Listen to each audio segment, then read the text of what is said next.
Hello student, my name is Professor D.A. Bhosle working as a lecturer in DKT Yashwantrao Chavan polytechnic. बाळांनो, आपण previous लेक्चरमध्ये unit number जो 4 चालू आहे सॉफ्टवेअर प्रोजेक्ट इस्टिमेशनमध्ये आपण प्रिव्हियस लेक्चरमध्ये रिस्क मॅनेजमेंट म्हणजे काय, वेगवेगळ्या प्रकारच्या रिस्क बघितल्या, त्यानंतर रिस्क आयडेंटिफिकेशन आणि रिस्क प्रोजेक्शन हे पॉईंट्स कंप्लीट केलेले आहेत. तर आजच्या लेक्चरमध्ये आपण रिस्क असेसमेंट आणि म्हणजेच रिस्क आपण प्रोजेक्शन आणि रिस्क आयडेंटिफिकेशन हे पॉईंट कंप्लीट केल्यानंतर रिस्क असेसमेंट म्हणजे काय हे बघायचं आहे. रिस्क असेसमेंट म्हणजेच risk assessment is done during the project planning. म्हणजेच रिस्क असेसमेंट आपण प्रोजेक्ट प्लॅनिंगच्या वेळी ॲक्टिव्हिटी करतो. In this phase the risk are identified, analysed and then prioritised on the basis of analysis. म्हणजे रिस्क आयडेंटिफाय करायची, analyse करायची आणि त्याला प्रायोरिटी असाइन करायची आहे. त्यानंतर the goal of risk assessment is to prioritise the risk that require and attention. म्हणजेच आपण त्याला प्लॅनिंगच्या वेळी जर ज्या काही रिस्क येतात त्या प्लॅनिंगच्या वेळी त्याला आपण प्रायोरिटी द्यायची की कोणती रिस्क कधी हँडल करायची आहे. तर त्या रिस्क असेसमेंटमध्ये सुद्धा आपल्याला रिस्क आयडेंटिफिकेशनसुद्धा करावं लागणार आहे. म्हणजेच risk identification is the first step in the risk assessment. म्हणजेच कारण का जेव्हा आपण प्लॅनिंग करतो तेव्हा ती रिस्क कशी आली, त्याची त्या रिस्कला आपण किती पद्धतीने हँडल करायचं किंवा ती रिस्क कशी हँडल करायची आहे किंवा प्रायोरिटी कशी असाइन करायची हे सुद्धा आयडेंटिफिकेशन कंप्लीट झाल्यानंतर आपण करणार आहोत. त्याच्यामध्ये व्हेरियस मेथड्स आपण इन्व्हॉल्व केलेले आहेत. Preparing checklist for identifying the risk, second आहे conducting surveys and meeting, third आहे हॅव्हिंग ब्रेनस्टॉर्मिंग सेशन्स आणि लास्ट आहे रिव्ह्यूइंग दी प्लॅन्स. तर अशा पद्धतीनं आपल्याला रिस्क आयडेंटिफाय करायच्या आहेत रिस्क असेसमेंटमध्ये. आणि रिस्क असेसमेंट ही आपण प्रोजेक्ट प्लॅनिंगच्या वेळी कंप्लीट करतो हे माहीत असू दे. कारण का रिस्क असेसमेंटमध्ये आपण कोणती रिस्क कधी हँडल करायची किंवा कोणती प्रायोरिटी असाइन करायची हे सुद्धा हँडल करणार आहे. आणि त्यामध्ये रिस्क आयडेंटिफिकेशन एक स्टेप येते. त्यानंतर सेकंड येते रिस्क ॲनालिसिस. म्हणजे रिस्क ॲनालिसिस म्हणजेच काय की ॲनालिसिस कशी रिस्क रिमूव्ह करायची. Risk analysis is the process in which probability of occurrences of risk and corresponding losses are estimated. म्हणजेच रिस्क आलेली आहे आता आणि ती रिस्क कशी रिमूव्ह करायची किंवा त्याचं एस्टिमेशन कसं कॅल्क्युलेट करायचं याला म्हणायचं आहे risk analysis. And risk analysis can be done by estimating the worst case value of size and all the cost drivers. From these values the project cost can be estimated. आणि त्याच्यामध्ये project कॉस्टसुद्धा आपण म्हणजे calculate करतो. म्हणजे आता risk आल्या, risk estimation आपल्याला करायचं आहे. म्हणजे रिस्कचे बजेट कॅल्क्युलेट करायचं आहे, ती रिस्क रिमूव्ह करायची आहे. मग त्याच्यासाठी आपण कोणकोणते सॉफ्टवेअर यूज केले किंवा किती लोकांची टीम होती ह्याचं आपण जे बजेट कॅल्क्युलेट करणार आणि त्याचा इम्पॅक्ट हा प्रोजेक्टची जी काही बजेट आहे त्याच्यावरती सुद्धा होतो. आणि त्याच्यासाठी आपल्याला वेगवेगळे आउटकम व्हेरियस डिसिजन्स घ्यायचे असतात. Risk as an various factors such as reliability आणि युजेबिलिटी आपण चेक करायचे असते. त्यानंतर परफॉर्मन्स कन्स्ट्रंट चेक करायचा.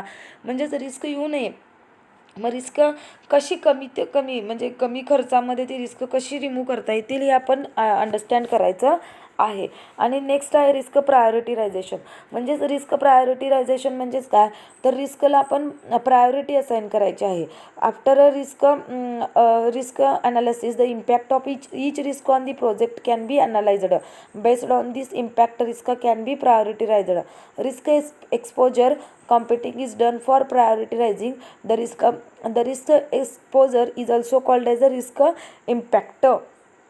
आणि ती प्रायोरिटी आपण त्याचा एक फॉर्म्युला दिला आहे. Risk exposure equal to probability of occurrences of risk into loss due to date unsatisfactory outcome असे त्याचे व्हॅल्यूज पुट करायचे आहेत आणि आपण प्रायोरिटीरायझेशन कॅल्क्युलेट करायचं आहे.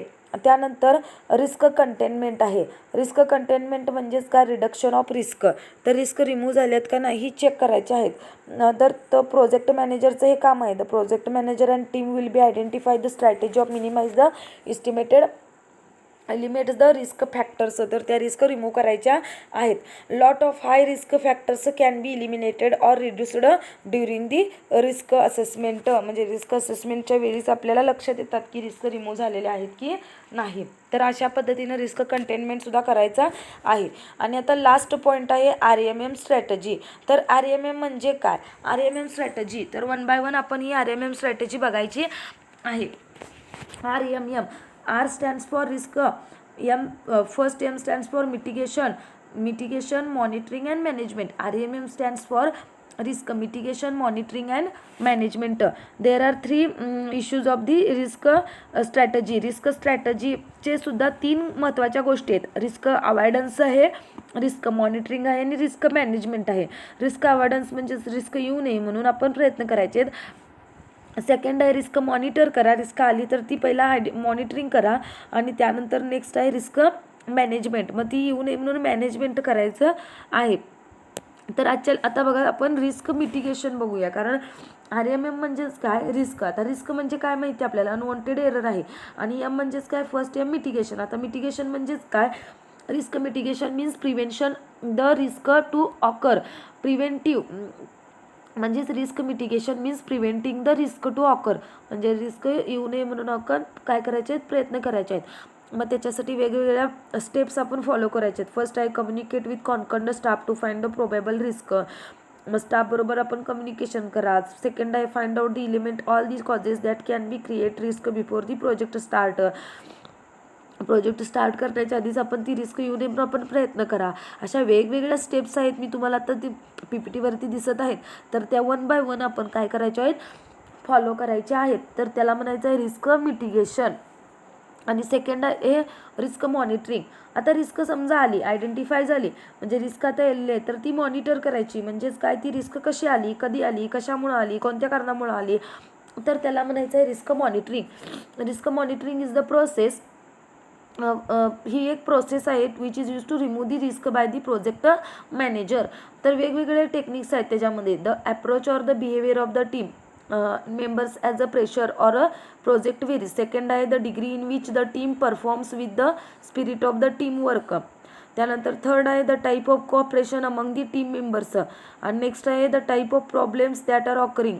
आणि फिफ्थ आहे अवेलेबिलिटी ऑर जी job within the outside organization, म्हणजे रिस्क कधी येऊ शकतात.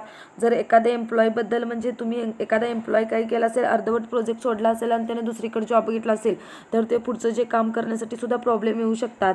आणि किंवा सॉफ्टवेअर रिलेटेड सुद्धा एरर्स येऊ शकतात. तर ती रिस्क कशी आली, का आली, त्याचे मॉनिटरिंग करायचे आहेत.